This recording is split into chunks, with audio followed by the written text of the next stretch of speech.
श्री सत्यनारायण व्रत कथा। सशंख चक्रम सकरीटकुंडलम सफेद वस्त्रम सरसीरुहेक्षणम शहार वक्ष स्थलकौस्तुभश्रियं नमामि विष्णुं शिरसा चतुर्भुजं शांताकारं भुजगशयनं पद्मनाभं सुरेशं विश्वाधारं गगनसदृशं मेघवर्णं शुभांगं लक्ष्मीकान्तं कमलनयनं योगिर्विध्यानगम्यं वंदे विष्णुं भवभयहरं सर्वलोकैकनाथं। श्री परमात्मने नमः। श्री सत्यनारायणाय नमः। प्रार्थनां समर्पयामि।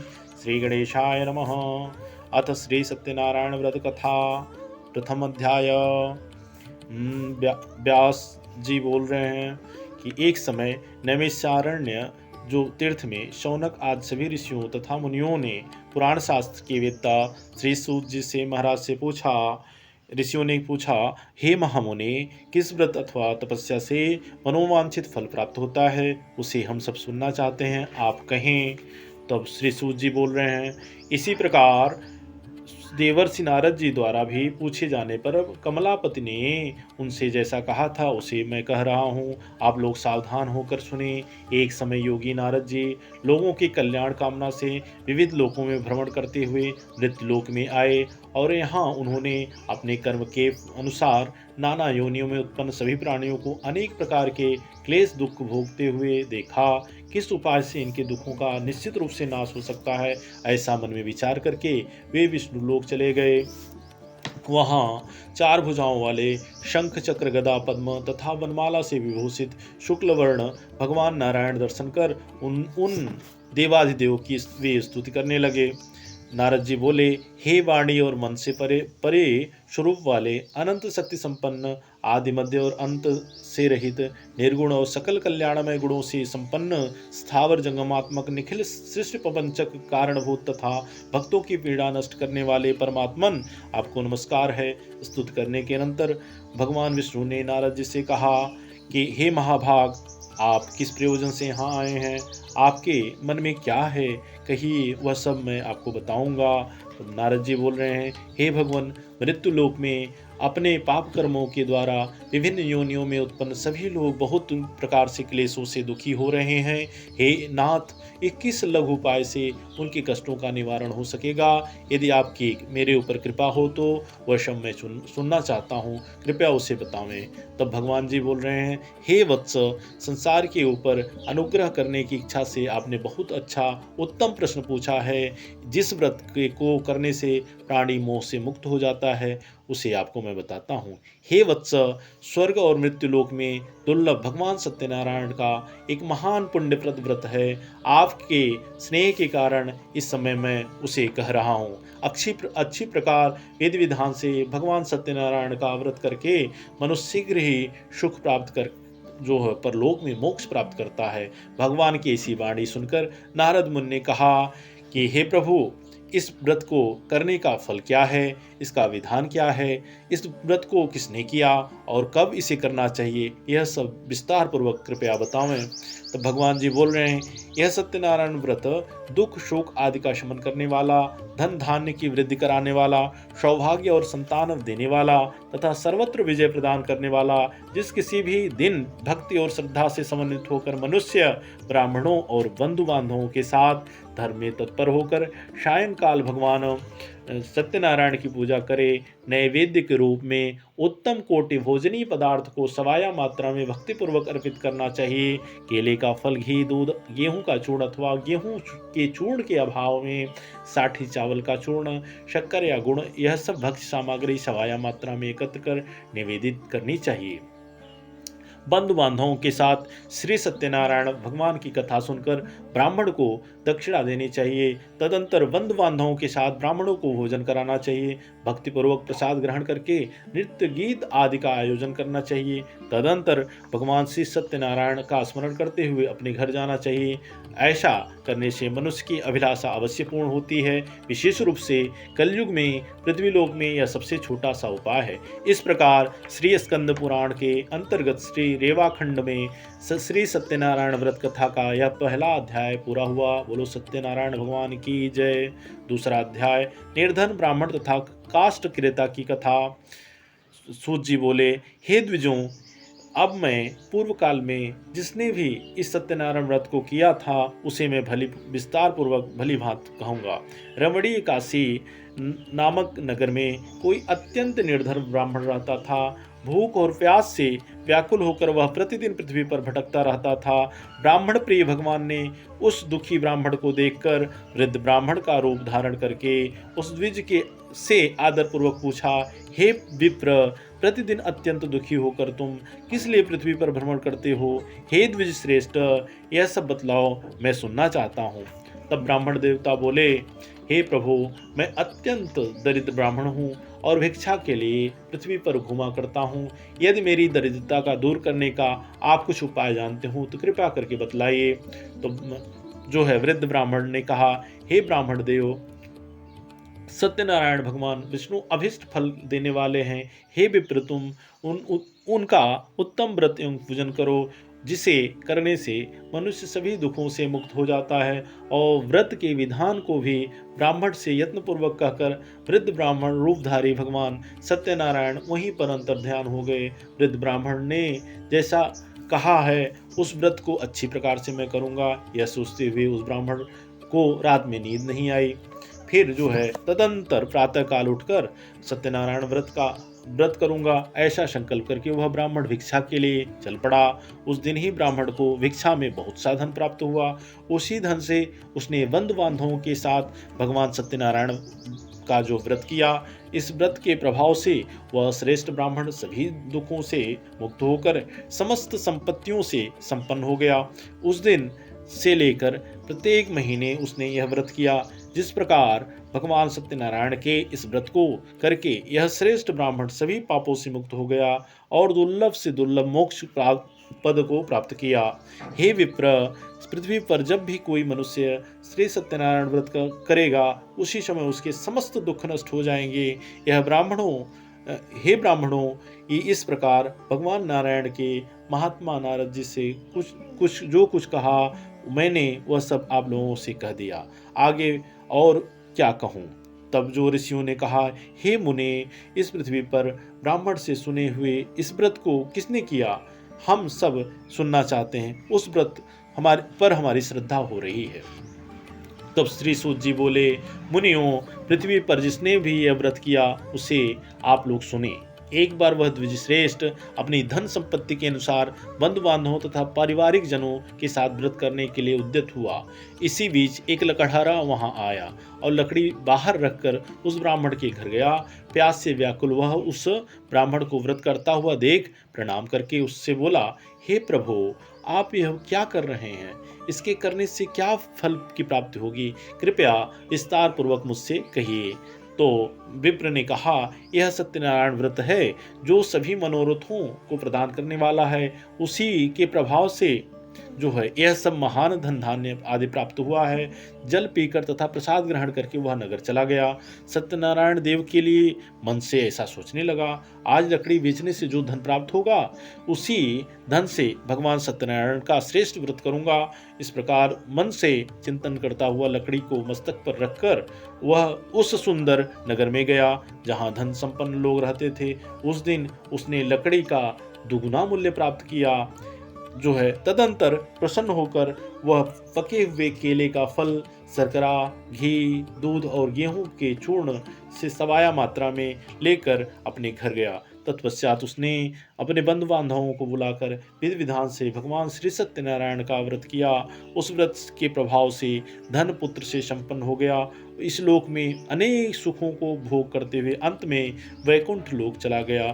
इस प्रकार श्री स्कंद पुराण के अंतर्गत रेवा खंड में श्री सत्यनारायण व्रत का यह दूसरा अध्याय पूरा हुआ। बोलो श्री सत्यनारायण भगवान की जय।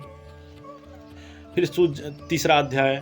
सूत जी बोले, श्रेष्ठ मुनियों, अब मैं पुनः आगे की कथा कहूँगा, आप लोग सुने। प्राचीन काल में उल्कामुख नाम का एक राजा था। वह जितेंद्रिय, सत्यवादी तथा अत्यंत बुद्धिमान था। वह विद्वान राजा प्रतिदिन देवालय जाता और ब्राह्मणों को धन देकर संतुष्ट करता था। कमल के समान मुख वाली उसकी धर्मपत्नी शील, विनय और सौंदर्य आदि गुणों से संपन्न तथा पतिपरायणा थी। राजा एक दिन अपनी धर्मपत्नी के साथ भद्रशिला नदी के तट पर श्री सत्यनारायण व्रत का कर रहा था। उसी समय व्यापार के लिए अनेक प्रकार के पुष्कल धनराशि से संपन्न एक साधु जो वहां आया। भद्रशिला नदी के तट पर नाव को स्थापित कर वह राजा के समीप गया और राजा को उस व्रत में दीक्षित देकर विनय पूर्वक पूछने लगा। साधु पूछा, हे राजन, आप जो है भक्ति युक्त चित्त से यह क्या कर रहे हैं, कृपया यह सब बतावें, इस प्रकार मैं सुनना चाहता हूँ। फिर राजा जी बोले कि हे साधु, पुत्र आदि की प्राप्ति की कामना से अपने बंधु बांधवों के साथ में अतुल तेज संपन्न भगवान विष्णु का व्रत और पूजन कर रहा हूँ। तो राजा की बात सुनकर साधु ने आदरपूर्वक कहा, राजन, इस विषय में आप मुझे सब कुछ विस्तार पूर्वक बतलाइए। आपके कथनानुसार मैं व्रत एवं पूजन करूंगा। मुझे भी संतति नहीं है, इससे अवश्य ही संतति प्राप्त होगी। ऐसा विचार कर वह व्यापार से निवृत्त हो आनंद पूर्वक अपने घर आया। उसने अपनी भार्या से संतति प्रदान करने वाले इस व्रत को विस्तार पूर्वक बताया। जब भी मुझे संतति की प्राप्ति होगी तब मैं इस व्रत को करूंगा। इस प्रकार उस साधु ने अपनी भार्या लीलावती से कहा। एक दिन उसकी पत्नी लीलावती सती साध्वी भार्या पति के साथ आनंद चित्त में ऋतुकालीन धर्माचरण में प्रवृत्ति हुई और भगवान श्री सत्यनारायण की कृपा से उसकी वह भार्या गर्भवती हुई। जिस 10वें महीने में उसे कन्या रत्न की उत्पत्ति हुई, वह शुक्ल पक्ष के चंद्रमा की भांति दिन प्रतिदिन बढ़ने लगी। उस कन्या का कलावती यह नाम रखा गया। इसके बाद एक दिन लीलावती ने अपने स्वामी से मधुर वाणी में कहा, आप पूर्व में संकल्पित श्री सत्यनारायण व्रत को क्यों नहीं कर रहे हैं? तो साधु बोला, हे प्रिय, इसके विवाह के समय व्रत करूंगा। इस प्रकार अपनी पत्नी को भली भांति आश्वस्त कर वह व्यापार करने लगा, नगर की ओर चला गया। इधर कन्या कलावती पिता के घर में बढ़ने लगी। तदनंतर धर्मज्ञ साधु ने नगर में सखियों के साथ घृणा करती हुई अपनी कन्या को विवाह योग्य देखकर आपस में मंत्रणा करके कन्या के विवाह के लिए श्रेष्ठ वर का अन्वेषण करो, ऐसा दूत से कहकर शीघ्र ही उसे भेज दिया। उसकी आज्ञा प्राप्त करके दूत कांचन नामक नगर में आ गया। वहां से एक वणिक का पुत्र लेकर आया। उस साधु ने उस वणिक के पुत्र को सुंदर और गुणों से संपन्न देकर अपनी जाति के लोगों तथा बंधु बांधवों के साथ संतुष्ट चित्त हो वेद विधान से वणिक पुत्र के हाथ में कन्या का दान कर दिया। उस समय वह साधु जो है दुर्भाग्यवश भगवान का वह उत्तम व्रत करना भूल गया। पूर्व संकल्प के अनुसार विवाह के समय व्रत न करने के कारण भगवान उस पर रुष्ट हो गए। उस समय के पश्चात अपने व्यापार कर्म में कुशल वह साधु वर्णिक काल की प्रेरणा से जो है अपने दामाद के साथ व्यापार करने के लिए समुद्र के समीप स्थित रत्नसारपुर नामक सुंदर नगर में गया और अपने श्री संपन्न दामाद के साथ वहां व्यापार करने लगा। तदंतर वे दोनों राजा चंद्रकेतु के रमणी उस नगर में गए। उसी समय भगवान श्री सत्यनारायण ने उसे भ्रष्ट प्रतिज्ञ देखकर इसे दारुण कठिन और महान दुख प्राप्त होगा यह शाप दे दिया। एक दिन एक चोर राजा चंद्रकेतु के धन को चुराकर वहीं आया जहां दोनों वणिक स्थित थे। वह अपने पीछे दौड़ते हुए दूतों को देखकर भयचीत हो से धन वहीं छोड़कर शीघ्र ही छिप गया। इसके बाद राजा के दूत वहां आ गए। वहां वह साधु वणिक था। वहां राजा के धन को देखकर वे दूत उन दोनों वणिक पुत्रों को बांध कर ले गए और हर्षपूर्वक दौड़ते हुए राजा से बोले, हे प्रभु, हमने चोर को पकड़ लिया है, इन्हें देखकर आप आज्ञा दें। दोनों शीघ्र ही दृढ़तापूर्वक बांधकर बिना विचार किए महान कारागार में डाल दिए गए। भगवान सत्यदेव की माया से किसी ने उन दोनों की बात नहीं सुनी और राजा चंद्रकेतु उन दोनों का धन भी ले लिया। उन भगवान के शाप से वणिक के घर में उसकी भार्या भी अत्यंत दुखित हो गई उस उनके घर में सारा का सारा जो धन था वह चोर ने चुरा लिया। वह लीलावती शारीरिक तथा मानसिक पीड़ा से युक्त, भूख और प्यास से दुखी हो, अन्न की चिंता से दर दर भटकने लगी। कलावती कन्या भी भोजन के लिए इधर उधर प्रतिदिन घूमने लगी। एक दिन क्षुधा से पीड़ित हो वह कलावती एक ब्राह्मण के घर गई। वहां जाकर उसने श्री सत्यनारायण के व्रत पूजन को देखा। वहां बैठकर उसने कथा सुनी और वरदान मांगा। तदनंतर प्रसाद ग्रहण करके वह कुछ रात होने पर घर गई। माता लीलावती ने कलावती कन्या से प्रेम पूर्वक पूछा, पुत्री, रात में तू कहाँ रुक गई थी? तुम्हारे मन में क्या है? कलावती कन्या ने तुरंत माता से कहा, माँ, मैंने एक ब्राह्मण के घर में मनोरथ प्रदान करने वाले व्रत देखा है। कन्या की उस बात को सुनकर वह वणिक की भार्या व्रत करने को उद्यत हुई और प्रसन्न मन से उस साध्वी ने बंधु बांधवों के साथ भगवान श्री सत्यनारायण का व्रत किया तथा इस प्रकार प्रार्थना की, भगवान, आप हमारे पति तथा एवं जमाता के अपराध को क्षमा करें। वे दोनों अपने घर शीघ्र आ जाएं। इस व्रत से भगवान श्री सत्यनारायण पुनः संतुष्ट हो गए तथा उन्होंने नृपश्रेष्ठ चंद्रकेतु को स्वप्न दिखाया और स्वप्न में कहा, हे नृपश्रेष्ठ, प्रातः काल दोनों वणिकों को छोड़ दो, वह सारा धन भी दे दो जो तुमने उनसे इस समय ले लिया है, अन्यथा राजधन एवं पुत्र सहित तुम्हारा सर्वनाश कर दूंगा। राजा से स्वप्न में ऐसा कहकर भगवान श्री सत्यनारायण अंतर्ध्यान हो गए। इसके अनंतर प्रातः काल राजा ने अपने सभासदों के साथ सभा के मध्य बैठकर अपना स्वप्न लोगों को बताया और कहा, दोनों बंदी बड़िक पुत्रों को शीघ्र ही मुक्त कर दो। राजा की ऐसी बात सुनकर वे राजपुरुष दोनों महाजनों को बंधन मुक्त करके राजा के सामने लाकर विनय पूर्वक बोले, महाराज, बेड़ी बंधन से मुक्त करके दोनों वणिक पुत्र लाए गए। इसके बाद दोनों महाजन वणिक पुत्र नृपश्रेष्ठ चंद्रकेतु को प्रणाम करके अपने पूर्व वृत्तांत का स्मरण करते हुए भय विह्वल हो गए और बोल न सके। राजा ने वणिक पुत्रों को देखकर आदर पूर्वक कहा, अब आप लोगों को प्रारब्ध वश यह महान दुख प्राप्त हुआ है। इस समय अब कोई भय नहीं है। ऐसा कहकर उनकी बेड़ी खुलाकर क्षौर कर्म आदि करवाया। राजा ने वस्त्र अलंकार देकर उन दोनों बड़े पुत्रों को संतुष्ट किया तथा सामने बुलाकर वाणी द्वारा अत्यधिक आनंदित किया। पहले जो धन लिया था उसे दोनाद करके तदनंतर राजा ने पुनः उनसे कहा, साधो, अब आप अपने घर को जाएं। राजा को प्रणाम करके, आपकी कृपा से हम जाग रहे हैं। ऐसा कहकर उन दोनों महावैश्यों ने अपने घर की ओर प्रस्थान किया। इस प्रकार श्री स्कंद पुराण के अंतर्गत रेवा खंड में श्री सत्यनारायण व्रत का यह तीसरा अध्याय पूरा हुआ। बोलो श्री सत्यनारायण भगवान की जय। चौथा अध्याय। श्री सूत जी बोले कि साधु मंगलाचरण कर और ब्राह्मणों को धन देकर अपने नगर के लिए चल पड़ा। साधु के कुछ दूर जाने पर भगवान सत्यनारायण की उसकी सत्यता की परीक्षा के विषय में जिज्ञासा हुई। साधु, तुम्हारी नाव में क्या भरा हुआ है? तब धन के मद में चूर दोनों महाजनों ने अवहेलना पूर्वक हंसते हुए कहा, दंडिन, कुछ क्यों पूछ रहे हो? क्या कुछ द्रव्य लेने की इच्छा है? हमारी नाव में तो लता और पत्ते आदि भरे हैं। ऐसी निष्ठुर वाणी सुनकर तुम्हारी बात सच हो जाए, ऐसा कहकर दंडी सन्यासी का रूप धारण किए हुए भगवान दूर जाकर समुद्र के समीप बैठ गए। दंडी के चले जाने पर नित्य क्रिया करने के पश्चात उतराई हुई जल में ऊपर की ओर उठी हुई नौका को देखकर साधु अत्यंत आश्चर्य में पड़ गया और नाव में लता और पत्ते आदि को देखकर मूर्छित हो पृथ्वी पर गिर गया।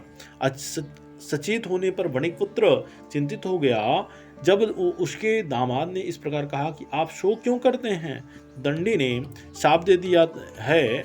इस स्थिति में वे चाहे तो सब कुछ कर सकते हैं, इसमें संशय नहीं है। अतः उन्हीं की शरण में हम चलें, वहीं मन की इच्छा पूर्ण होगी। दामाद की बात सुनकर वह साधु वणिक उनके पास गया और वहां दंडी को देखकर उसने भक्तिपूर्वक उन्हें प्रणाम किया तथा आदर पूर्वक कहने लगा, आपके सम्मुख मैंने जो कुछ कहा वो असत्य भाषण रूप अपराध किया है। आप मेरे उस अपराध को क्षमा करें। ऐसा कहकर बारंबार प्रणाम करके वह महान शोक से आकुल हो गया। दंडी ने उसे रोता हुआ देखकर कहा, हे मूर्ख, रो मत, मेरी बात सुनो। मेरी पूजा से उदासीन होने के कारण तथा मेरी आज्ञा से ही तुमने बारंबार दुख प्राप्त किया है। भगवान की ऐसी वाणी सुनकर वह मन उनकी स्तुति करने लगा। हे प्रभु, यह आश्चर्य की बात है कि आपकी माया से मोहित होने के कारण ब्रह्मा आदि देवता भी आपके गुणों और रूप को यथावत रूप से नहीं जान पाते। फिर मैं मूर्ख आपकी माया से मोहित होने के कारण कैसे जान सकता हूँ? आप प्रसन्न हो, मैं आपकी अपनी धन संपत्ति के अनुसार आपकी पूजा करूँगा। मैं आपकी शरण में आया हूँ। मेरा जो पुराना धन था उसकी तथा मेरी रक्षा करें। उस वणिक की भक्तियुक्त वाणी सुनकर भगवान जनार्दन संतुष्ट हो गए। भगवान हरि उसे अभिष्ट वर प्रदान करके वहीं अंतर्ध्यान हो गए। उसके बाद वह साधु अपनी नौका में चढ़ा और उसे धन धान्य से परिपूर्ण देखकर भगवान सत्यदेव की कृपा से हमारा मनोरथ सफल हो गया, ऐसा कहकर स्वजनों के साथ उसने भगवान की विधिवत पूजा की।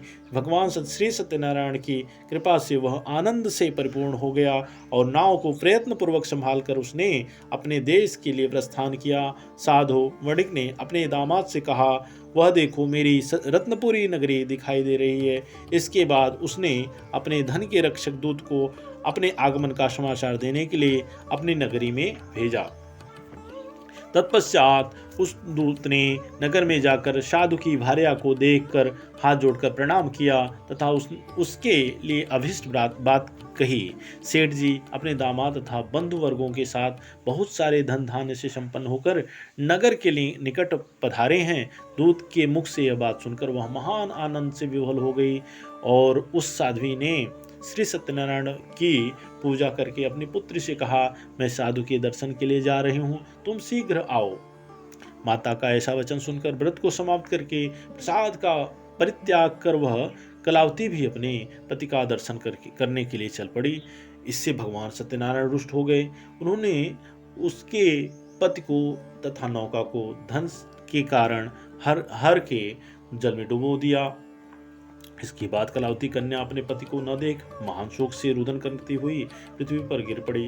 नाव का अदर्शन तथा कन्या को अत्यंत दुखी देख भयभीत मन से साधु ने जो बड़िक था ने सोचा कि यह क्या आश्चर्य हो गया। नाव का संचालन करने वाला भी सभी चिंतित हो गए। तदंतर वह लीलावती भी कन्या को देखकर विह्वल हो गई। अत्यंत दुख में से विलाप करती हुई अपने पति से इस प्रकार बोली, अभी अभी नौका के साथ वह दामाद कैसे अलक्षित हो गया। न जाने किस देवता की उपेक्षा से वह नौका हरण कर ली गई है, अथवा श्री सत्यनारायण का महात्म्य कौन जान सकता है। ऐसा कहकर वह सुजनों के साथ विलाप करने लगी और कलावती कन्या को गोद में लेकर रोने लगी। कलावती कन्या भी अपने पति के नष्ट हो जाने पर दुखी हो गई और पति की पादुका को लेकर उनका अनुगमन करने लगे। और उसने मन में निश्चय किया, कन्या के इस प्रकार के आचरण को देख भार्या सहित वह धर्मज्ञ साधु वणिक अत्यंत शोक संतप्त हो गया और सोचने लगा, या तो भगवान सत्यनारायण ने यह दामाद के साथ धन धान्य से भरी इस नौका का अपहरण किया है, अथवा हम सभी भगवान सत्यदेव की माया से मोहित हो गए हैं। अपनी धन शक्ति के अनुसार मैं भगवान श्री सत्यनारायण की पूजा करूंगा। सभी को बुलाकर इस प्रकार कहकर उसने अपनी मन की इच्छा प्रकट की और बारंबार भगवान श्री सत्यदेव को दंडवत प्रणाम किया। इससे दोनों के परिपालक भगवान श्री सत्यदेव प्रसन्न हो गए। भक्तवत्सल भगवान ने कृपा पूर्वक कहा, तुम्हारी कन्या प्रसाद छोड़कर अपने पति को देखने चली आई है, इसलिए इसी कारण मैं उसका पति अदृश्य हो गया। यदि घर जाकर प्रसाद ग्रहण करके वह पुनः आए तो साधु तुम्हारी पुत्री पति को प्राप्त करेगी, ये इसमें संशय नहीं है। कन्या आकाश मंडल से ऐसी वाणी सुनकर शीघ्र ही घर गई और उसने प्रसाद ग्रहण किया। पुनः आकर उसने स्वजनों तथा अपने पति को देखा। तब कलावती कन्या ने अपने पिता से कहा, अब तो घर चलें, विलंब क्यों कर रहे हैं। कन्या की वह बात सुनकर बड़े पुत्र संतुष्ट हो गया। विधि विधान से भगवान श्री सत्यनारायण का पूजन करके धन तथा बंधुओं के साथ अपने घर गया। तदंतर पूर्णिमा तथा संक्रांति सर्वोपरि पर्वों पर भगवान सत्यनारायण का पूजन करते हुए इस लोक में सुख भोग कर अंत में वह सत्यपुर वैकुंठ लोक में चला गया। इस प्रकार श्री स्कंद पुराण के अंतर्गत रेवाखंड में श्री सत्यनारायण व्रत कथा का यह चौथा अध्याय पूरा हुआ। बोलो सत्यनारायण भगवान की जय। पांचवा अध्याय। सूत जी बोले कि श्रेष्ठ मुनियों, इसके बाद मैं दूसरी कथा कहूँगा, आप लोग सुने। अपनी प्रजा का पालन करने में तत्पर तुंगध्वज नामक एक राजा था। उसने सत्यदेव के प्रसाद का परित्याग करके दुख प्राप्त किया। एक बार वह वन में जाकर और वहां बहुत से पशुओं को मारकर वटवृक्ष के नीचे आया। वहां उसने देखा कि गोपगण बंधु बांधवों के साथ संतुष्ट होकर भक्तिपूर्वक भगवान सत्यदेव की पूजा कर रहे हैं। राजा यह देखकर भी अहंकार वश न तो वहां गया और न ही उसने भगवान श्री सत्यनारायण को प्रणाम ही किया। इसके बाद पूजन के अनंतर सभी गोपगण भगवान प्रसाद राजा के समीप रहकर वहां से लौट आए। इच्छा अनुसार उन सभी ने भगवान का प्रसाद ग्रहण किया। इधर राजा को प्रसाद का परित्याग करने से बहुत दुख हुआ। उसका संपूर्ण धन धान्य सभी 100 पुत्र नष्ट हो गए। राजा ने मन में यह निश्चय किया कि अवश्य ही भगवान श्री सत्यनारायण ने हमारा नाश किया है, इसलिए मुझे वहीं जाना चाहिए जहां श्री सत्यनारायण का पूजन हो रहा था। ऐसा मन में निश्चय करके वह राजा गोपगणों के समीप गया और उसने गोपगणों के साथ भक्ति श्रद्धा से युक्त होकर विधि पूर्वक भगवान श्री सत्यदेव की पूजा की। भगवान सत्यदेव की कृपा से वह पुनः धन और पुत्रों से संपन्न हो गया और तथा इस लोक में सभी सुखों का भोग कर अंत में सत्यपुर वैकुंठ को प्राप्त हुआ। श्री सूत जी कहते हैं, जो व्यक्ति इस परम दुर्लभ श्री सत्यनारायण व्रत को करता है और पुण्यमयी तथा फलप्रदायिनी भगवान की कथा को भक्तियुक्त होकर सुनता है, उसे भगवान श्री सत्यनारायण की कृपा से धन धान्य आदि की प्राप्ति होती है। दरिद्र धनवान हो जाता है, बंधन में पड़ा हुआ बंधन से मुक्त हो जाता है, डरा हुआ व्यक्ति भय से मुक्त हो जाता है। यह सत्य बात है, इसमें संशय नहीं है। इस सभी इप्सित फलों का भोग प्राप्त करके अंत में सत्यपुर वैकुंठ को चला जाता है। हे ब्राह्मणों, इस प्रकार मैं आप लोगों से भगवान श्री सत्यनारायण व्रत को कहा, जिसे करके मनुष्य सभी दुखों से मुक्त हो जाता है। कलयुग में तो भगवान श्री सत्यदेव पूजा विशेष फल प्रदान करने वाली है। भगवान विष्णु को ही कुछ लोग काल, कुछ लोग सत्य, कोई ईश, कोई सत्यदेव तथा कुछ लोग सत्यनारायण नाम से कहेंगे। अनेक रूप धारण करके भगवान सत्यनारायण सभी का मनोरथ सिद्ध करते हैं। कलयुग में सनातन भगवान विष्णु ही सत्यव्रत रूप धारण करके सभी का मनोरथ पूर्ण करने वाले होंगे। हे श्रेष्ठ मुनियों, जो व्यक्ति नित्य भगवान श्री सत्यनारायण भगवान का व्रत कथा पढ़ता है, सुनता है, सुनाता है, भगवान सत्यनारायण की कृपा से उसको अभिष्ट सभी पाप नष्ट हो जाते हैं, अभिष्ट की सिद्धि होती है। हे मुनीश्वरों, पूर्व काल में जिन लोगों ने भगवान श्री सत्यनारायण व्रत किया है, उनके अगले जन्म का वृत्तांत कहता हूँ, आप लोग सुने। महान प्रज्ञा संपन्न सतानंद नाम के ब्राह्मण सत्यनारायण व्रत करने के प्रभाव से दूसरे जन्म में सुदामा नामक ब्राह्मण हुए और उस जन्म में भगवान श्री कृष्ण का ध्यान करके उन्होंने मोक्ष प्राप्त किया।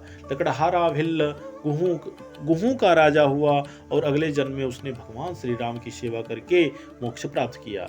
महाराज उल्कामुख दूसरे जन्म में राजा दशरथ हुए, उन्होंने श्री रंगनाथ की पूजा करके अंत में वैकुंठ प्राप्त किया। इसी प्रकार धार्मिक और सत्यव्रती साधु जो पिछले जन्म के सत्यव्रत के प्रभाव से दूसरे जन्म में मोरध्वज नाम का राजा हुआ, उसने आरे से चीर कर अपने पुत्र की आधी देह भगवान विष्णु को अर्पित कर मोक्ष प्राप्त किया। महाराज तुंगध्वज जन्मांतर में स्वयंभू मनु हुए और भगवत संबंधी संपूर्ण कार्यों का अनुष्ठान करके वैकुंठ लोक को प्राप्त हुए। जो गोपगण थे वे सब जन्मांतर में ब्रजमंडल में निवास करने वाले गोप हुए और सभी राक्षसों का संहार करके उन्होंने भी भगवान शाश्वत धाम भगवान का शाश्वत धाम गोलोक प्राप्त किया। इस प्रकार श्री स्कंद पुराण के अंतर्गत रेवा खंड में श्री सत्यनारायण व्रत का यह 5वां अध्याय पूरा हुआ। बोलो श्री सत्यनारायण भगवान की जय। ओम श्री विष्णुवे नमः, श्री विष्णुवे नमः, श्री विष्णुवे नमः, श्री विष्णुवे नमः। ओम स्तुतिः शान्ताकारं भुजगशयनं पद्मनाभं सुरेशं विश्वाधारं गगनशेषं मेघवर्णं शुभांगं लक्ष्मीकान्तं कमलनयनं योगिर्विध्यानगम्यं वन्दे विष्णुं भवहरं सर्वलोकैकनाथं। नमस्तु अन्ताय सहस्रमूर्तये सहस्रपादाक्षि शिरोर्बाहवे सहस्रनाम्ने पुरुषाय शाश्वते सहस्रकोटियुगधारिणे नमः। नमो ब्राह्मणदेवाय गोब्राह्मणहिताय च जगद्धिताय कृष्णाय गोविन्दाय नमो नमः। आकाशात् पतितं तोयं यथा गच्छति सागरं सर्वदेव नमस्कारः केशवं प्रति गच्छति। मूकं करोति वाचालं पंगुं लङ्घयते गिरिं यत्कृपातमहं वन्दे परमानंद माधवम। श्री सत्यनारायण जी की आरती। जय लक्ष्मी रमणा श्री लक्ष्मी रमणा सत्यनारायण स्वामी सत्यनारायण स्वामी जनपातक हरणा। ओम जय लक्ष्मी रमणा रत्न जटित सिंहासन अद्भुत छविराजय नारद करत निराजन घंटा ध्वनि बाजे। ओम जय लक्ष्मी रमणा प्रगट कै भई कलि कारण द्विज को दरस दियो बूढ़े ब्राह्मण बन कर कंचन महल कियो। ओम जय लक्ष्मी रमणा ओम जय लक्ष्मी रमणा दुर्बल भील कठारु जिन पर कृपा करी चंद्रचूड़ एक राजा जिनकी विपत हरी। ओम जय लक्ष्मी रमणा ओम जय लक्ष्मी रमणा वैश्य मनोरथ पायो श्रद्धा तज दीनी सुफल भोग्यो प्रभु जी फिर स्तुति कीनी। ओम जय लक्ष्मी रमणा भाव भक्ति के कारण छिन्न छिन्न रूप धर्यो श्रद्धा धारण कीनी तिनको काज सर्यो। ओम जय लक्ष्मी रमणा ओम जय लक्ष्मी रमणा ग्वाल बाल संग राजा वन में भक्ति करे मन वांछित फल दीनो दीन दयालु हरि। ओम जय लक्ष्मी रमणा ओम जय लक्ष्मी रमणा चढ़त प्रसाद सवायो कदली फल मेवा धूप दीप तुलसी से राजे सतदेवा। ओम जय लक्ष्मी रमणा ओ श्री रमण सत्यनारायण स्वामी जनपातक हरणा। ओम जय लक्ष्मी रमणा ओम जय लक्ष्मी रमणा श्री सत्यनारायण जी की आरती जो नर गावे तन मन सुख संपत्ति मन वांछित फल पावे। ओम जय लक्ष्मी रमणा ओम जय लक्ष्मी रमणा ओम जय लक्ष्मी रमणा। ओम विष्णुवे नमः ओम विष्णुवे नमः ओम विष्णुवे नमः। पूजनान्तरं विष्णोर्पितं तुलसीदलं भक्षेद्युष्य शुद्ध्यर्थं चान्द्रायणा शताधिकम्। भगवते वासुदेवाय।